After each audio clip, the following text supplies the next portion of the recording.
The following video has been created without the use of AI. Please support your human content creators by liking the video and commenting something down below. Subscribing is optional. Now please, enjoy the show. Wait! You shouted as you ran towards the elevator. The colorful toons inside desperately trying to keep the door open for as long as they dared, but the unmistakable sound of Claire de Lune echoing from right behind you was not reassuring. The others dodging deeper into the elevator once a pair of red eyes appeared in the hallway behind you. Come on, Lex, you thought as you rushed as quickly as you could. But no, please! The cone of light was beginning to become smaller and smaller, until your little body slammed against the metal. Your outstretched arm just barely fitting into the gap of the elevator doors, but it didn't open again. You could see the others' fingers as they tried to pry open the door, but then it began to move. Horrified, you screamed as it went up. Desperately, you tried pulling your arm out, but soon you could feel the hard elevator floor push against your hand. Screaming for help, you were lifted into the air until your head hit against the ceiling. And then, crunch. Blinded by pain, you didn't even feel the fall. As you stared up, screaming at what used to be your arm, reduced to a stump. Black ichor sprang out of it. You would have lied there on the floor, screaming and writhing in pain if it wasn't for the heavy footsteps quickly coming closer. Adrenaline was pushing through your veins now as you rolled onto your stomach, wrapping your stump into your rainbow-colored scarf before limping off into the darkness.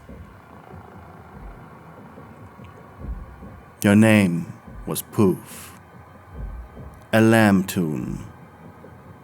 Your true primary colors, black and white. A thin layer of black fur was covering your entire body, while your torso and head were covered in thick wool, giving you the appearance of wearing a white wool sweater. With the white covering your head, making it look like you wore a hoodie. To give your body more color, your design had been given a rainbow-colored scarf, as well as pink sandals.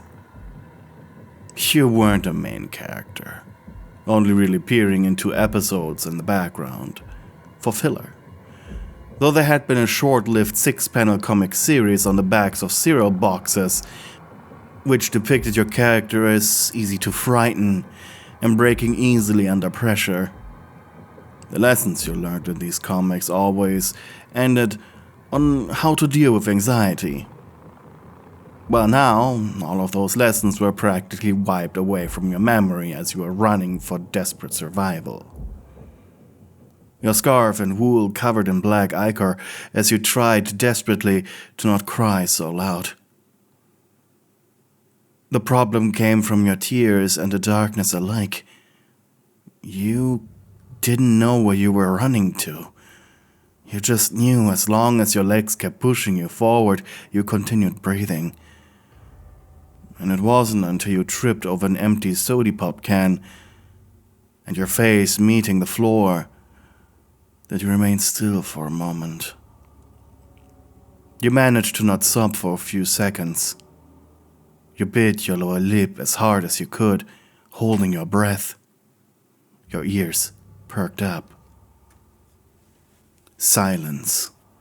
Dead silence. Exhaling, you clawed your way back on your feet. You were dizzy now, making your way towards a shelf. The floor you and your friends had found yourselves in had been used as a warehouse. twisting hallways, concrete walls, crates, desks, computers, shelves, and offices. Your breaths came unrhythmically as you looked around, trying to find something that could help you. Until finally, through the darkness, you could faintly see a door leading into a small office room. Quickly you huddled forward. After closing the door behind yourself, you found what you were looking for. A stray medkit. The teal-colored box with a white cross on it was hanging on the wall. Shaking profusely, you opened it. The medical equipment practically falling right into your arm. Of course, you weren't a trained medic. You never did this before. Plus, you were a toon. Oh well. Biting down on a pencil, you removed your stump from the scarf. Looking at what used to be a right arm was making you queasy. But if you didn't want to pass out from your ichor spraying everywhere, you needed to do this right here and now. There was no time to cry over it. At least, not now. You could always do that later. You wrapped 3 layers of gauze around your stump before adding a compression bandage over it. The fact you managed to do this without passing out was a miracle.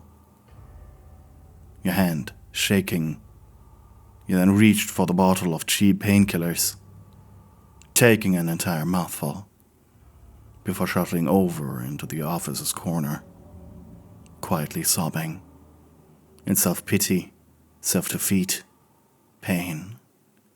Tears streaming down your eyes while your breathing slowed as the pills made it so that the agony was slowly turning into a numb pounding. But the longer you sat there, the longer you could just wait there and think was a problem. Because all you could think of were the 101 ways you would find your immediate end, no matter how much you tried. It was so hopeless. You felt a mix of emotions. A part of you, the leftover adrenaline, wanted to make you run. Didn't matter where, as long as it was towards something bright and colorful. The other half of you wanted to be swallowed by the floor, to never have to think or worry about anything ever again. It was a pleasant thought, but alas, you needed to find a way out, no matter what. So against your better judgment, you stood up, fighting the immediate urge to vomit from the vertigo. Quietly you opened the door, peeking outside into the yawning abyss of the warehouse. Your heartbeat picked up again, vulnerable as you were. Quietly you took one step after the other. When you first entered the floor, you had split up with the others, making little teams. You and Toodles filled up the ichor extractors while the others, Goop and Boxton, collected Dandy's tapes and other items, as well as trying to distract any trusted ones. The plan had worked until you reached this floor with your group. You had watched Toodles be eviscerated by a very large twisted pebble, the rocky hound destroying the toon in seconds. You barely managed to escape it by hiding inside an open vent, like the coward that you were. The memory felt strangely distant right now, even though it happened just a few minutes ago. You rounded a corner trying to focus. Was this hallway familiar or not? You weren't sure, but then you heard it once more. Claire de Lune played over a broken music box. The twisted dandy had reappeared. At the other end of the darkened hallway, its large head was poking from the corner, petals swooshing in the air, eyes staring right at you. Dandy's pupils dilated, like those of a cat seeing a hapless mouse. Your reaction was instant. You turned on your heels and ran. But you were exhausted. You were in pain. And a little high from the painkillers. And even though Dandy's footsteps were becoming louder and louder, your body just wouldn't move any faster. And this time, you didn't trip. You just were too slow. Your entire body screamed as you felt pain rush over your back. The twisted one had swiped his claw over your behind. The force strong enough to throw you off balance. For a painful, slow moment, your body was in the air, only to then slam into a wall. Lying there for a moment, you were unable to move. Every nerve in your being was firing. Dandy grabbed you by the ankle, pulling you away. You could feel your face rub over the heartless concrete. But you had no more energy to fight. You tried your best, and your best wasn't good enough. It never was good enough. Dandy suddenly threw you, and you felt your body slam into a filing cabinet, spreading loose files everywhere. Weakly, you looked up at the flower monster as he approached. To your surprise, you actually recognized the room you were in now. Earlier, you had activated an ICO extractor in here. Your eyes shot to your right, where the machine silently stood. It was filled to the brim. A little bit of ichor was now pouring out of your mouth. As when you had made contact with the metal, you had bitten off a piece of your tongue. He then grabbed both of your legs, pulling you off the cabinet, his massive claws gripping your shoulders, tongue hanging out of his mouth as he hungrily stared you down. And then he clasped his mouth onto yours. Your eyes widened in fear. He used his teeth to pry open your lips.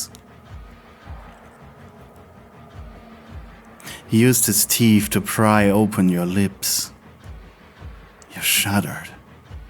And the monstrosity took the opportunity to shove his massive tongue into your throat. Your eyes rolled back. It was swishing, swirling, wiggling like an alive eel, lapping up all the precious ichor and salvia in your mouth like a starving animal. Left hand turned into a fist as it tried to look for bridges, even breaking one of your fingernails in the process. You uselessly kicked with your leg as it struggled in the monster's grasp. But the worst was still to come. Dandy pulled out of you, a thick, long, lecherous strand of liquid connecting your mouths. For a moment, the creature grinned down at you, his red eyes pulsating with violent intentions. Raising his claw from your stum, he gripped your scarf, tearing it off of you, for moving his long, sharp fingers through your wool. His razor-sharp talons just barely grazing your skin, making you shudder, until you felt his teeth sink into your shoulder. He held you in place with his mouth, using both hands to slide down your hips and tummy. When you got a little too low, you yelped, kicking him in the face as he released your shoulder. But that did you no good. He growled in quick bursts. He was laughing at your feeble attempt at self-defense. Something, even though he was amused by, he simply had to punish. He grabbed your face first, shoving you closer to the extractor, With 2 of his fingers, he twisted the release valve, spraying the black liquid into your face, forcing it down your throat. He made you drink the ichor, each swallow making you more and more nauseous, until the machine was half empty. When your seemingly lifeless body slipped to the ground. Ichor was pouring out of your eyes, nose, even your fingernails. Your stomach was bloated. And then you began to violently shake. You could feel the liquid affecting your brain, your thoughts, your memories. You tried screaming, but only a thick blob of black substance shot out of your mouth, spraying all over the ground. And yet, even though you could feel every fiber of your being be soaking with ichor, you wanted more of it.